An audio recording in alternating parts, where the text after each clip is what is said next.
Good morning, everyone. January 29th. Busy day yesterday, like tremendously crazy. Right now, I just finished uploading the vlog and it's time for breakfast.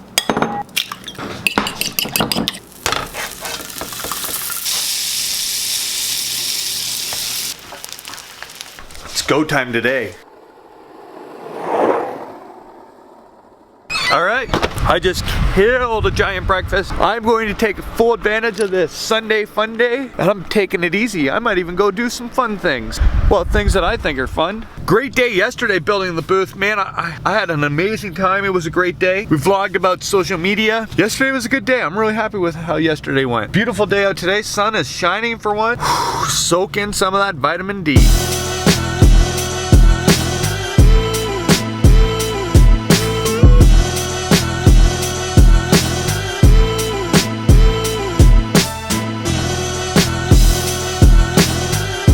Down at the river, honest to God, one of my most favorite things to do, other than fish and hunt, is drink coffee and watch other people fish. I can't tell you how relaxing, and I don't know, I really just like hanging out at the river watching other people fish. Catching rainbows, hanging out, enjoying the outdoors. That's something that I've always liked to do, is hang out and watch people fish at the river. I think it's so cool just to see how pumped people are to catch fish. It's a lifestyle. It's something I can't get enough of. What have I done with my day? A whole lot of nothing. I'm seriously pooped from that yesterday and doing that booth. And maybe like the last 2 weeks have been really busy, on the go all the time. So I caught up on Rogan, which is awesome. If you guys haven't checked out the episode with Henry Rollins that just came out last week, make sure you listen to that. It was really interesting. Super cool. I really like Joe Rogan Experience. I like listening to it. Doing the daily vlog has kind of tapped into my having free time to listen to that. But I got caught up today. It was super awesome. Right now I'm just out getting a coffee and I'm gonna get some Timbit. I really have a craving the last couple days for donuts. There's a train going by, so that kind of sucked. Loud. Hi, can I have a large 2 cream coffee and 20 assorted Timbits? Even with the vlog, I guess I get time to chill and days off. Ashton should be here within the hour. Amber's at a spa day, I think,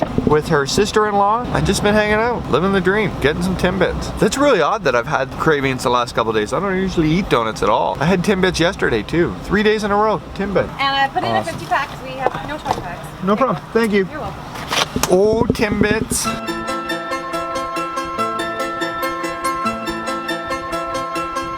Okay, we're hanging out. It's been a short day.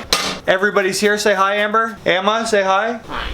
Ashton, say hi. Hi, hi, hi, hi. Do you want to tell everybody a joke? Yeah. Okay, tell them a joke. Knock, knock. Okay, here, do it. Knock, knock. Who's there? Poppy. Poppy who? Nana face. What? Nana face. You're the weirdest kid ever. So basically, What you got me? tomorrow is the start of the... I'll get you. Tomorrow is the start of the busy week again, so it's gonna be a short vlog, but we're all just hanging out, having family time. I'm gonna get you. I'm gonna get you. So we're just hanging out, having family time. Amber's polishing the cupboards. Yeah. What is this?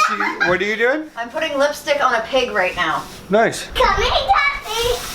Ah. So we're having fun.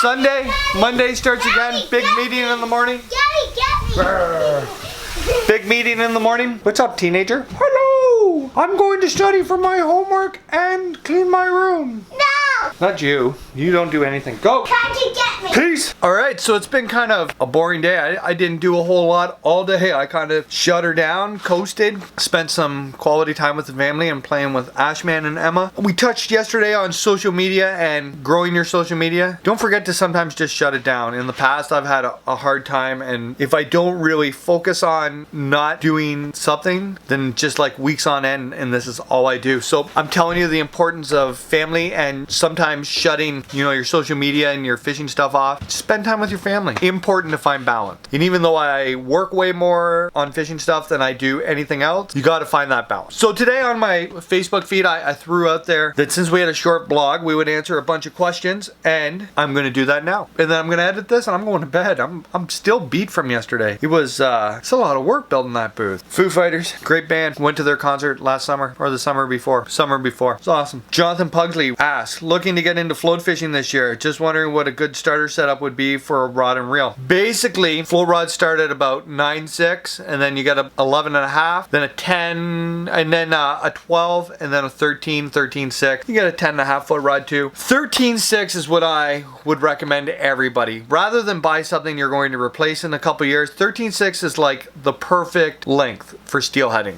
It's long enough for like open water pier fishing, and it's short enough to still use up in the river. Now, a 15 footer, I used to have a beautiful 15 foot float rod, and it was awesome for Chinook salmon and like down by the lake mouth float fishing, or rainbow fishing off the pier. It's just too much rod for upriver, I find. Now, depending on how thick the bush is, I used to have a 9 foot river rod that was awesome, a 10.5 foot, an 11 foot. Great rods. I would just recommend 13.6. Brand, depends on how much you want to spend. You can spend $100 and you can spend $900. You can catch the same steelhead on a $100 rod as you can on the $900 one. You want to send pictures of what an awesome rod you have? Buy the $900 one. You want to catch some fish at a reasonable price? Buy the $100 rod. That's my advice. Reel, you can buy a center pin, or you can just use your 2000 size spinning reel. That'll work just fine. Spool her up with 8-pound test. 13.6 rod. You know, it's better to try and not spend a bunch of money, and then if you really like it, you know, you could get into it for $100 and whatever reel you have at home, and then if you really like it down the road, you buy a $500 pin and a $900 rod, and you've got that like dream setup. I would have a $900 float rod, but Amber would kill me because I would break it. Jason Renner, do you think the investment on a rod and reel combo should go more towards the reel or the rod? I would buy, okay, if I was buying a spinning rod, I would buy more reel, less rod, because you're using lighter line and you're probably finesse fishing. You're going to want that ultra smooth drag. If I was largemouth bass fishing and I was buying a bait caster, probably get away with, you know, a flipping stick. No more than $100. Reel, $129. Get you a nice reel. Crankbaiting, I would probably spend as much as I possibly could on a reel, just because you want that distance casting.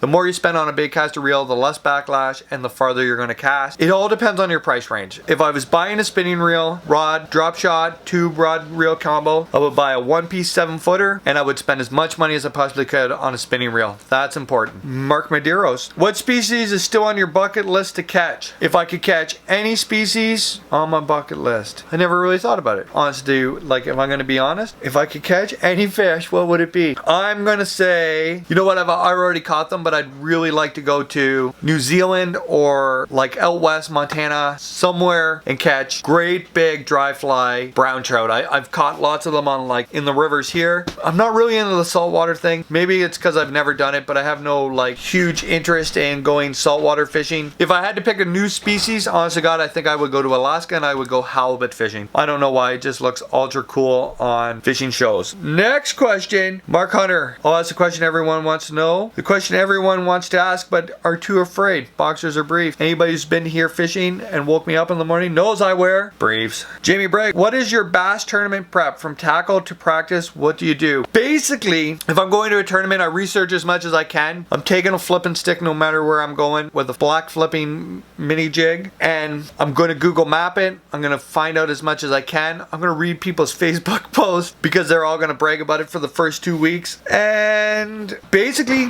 I hit the water for the first time. I'm going to have every rod I possibly own out on the deck. If I pre-fish for 4 days, hopefully by Friday I've broke it down to 4 rods. And I have a pattern that I'm going to fish. So basically, the same tournament happens every way. Every rod out and just start picking through them. And hopefully by the end of the week, you have the rod that, you know, the rod and lure that you have that are you're going to catch fish with, and that's what you're going to go with for the tournament. There's no real secret to this. I just break it down. I use everything, and lots of times pre-fishing goes horrible, and those are usually the tournaments I do the best in. Next question, Ed Villeneuve, what line do you use for different applications? What rod reel setup? Honest to God, I use braided line on absolutely everything. If you went through all my rods on the ceiling here, and there's probably 20 of them, everything has braid on it. For flipping, I use 50-pound braid. For my spinning rods, I use 10 or 15-pound braid with a 8-pound fluorocarbon leader. If the water's really clear, I'll use 6-pound. The only two, I have one flipping stick that has fluoro on it that I've never used. I might have made 5 casts with it since that fluoro line's been on it. And my crankbait rod, I always run 12-pound fluorocarbon. Not that I throw crankbaits very often either, but straight braid on my flipping stuff. Always 50-pound, never any heavier than 50-pound, and 10 and 15-pound braid with with leaders on all my spinning gear. Ian, what's the weight of your personal best largemouth, smallmouth bass? I'm going to be totally upfront. I have no idea what they weigh. I'm not a personal best kind of guy. I couldn't tell you what my personal best anything is, but I will tell you that I've weighed in multiple largemouth bass in tournaments that were in the high fives, and I know for sure probably the largest smallmouth I ever caught was on Lake Erie, and it was like 6 and change.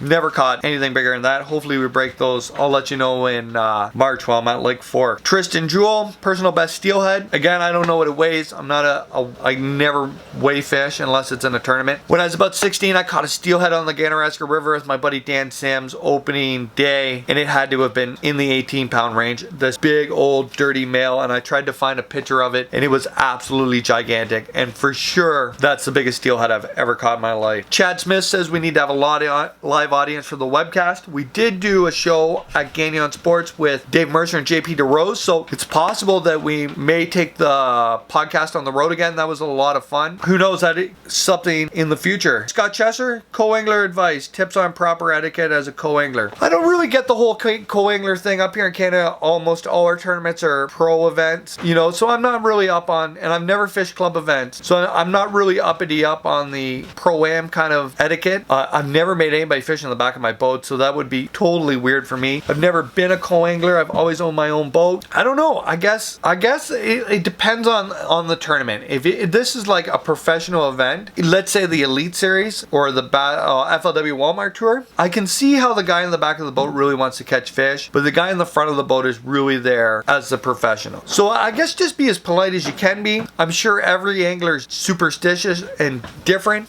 I hear a lot of guys talking about co-anglers who don't pay for gas. Pay for gas. It gets very expensive throughout the year. And you know what? My best advice for a co-angler would be learn as much as possible as the guy on the front of the boat. Important to catch fish. It's important to do your job out there, but you can learn a whole bunch from the guy standing in front of you. All right, well, that's all the questions on Facebook. Super awesome vlog. Monday, tomorrow is going to be a busy day. It'll be back to normal. You out there, take a second right here to subscribe to the Fear Fishing YouTube channel and watch yesterday's vlog on how to build your social media. See you tomorrow.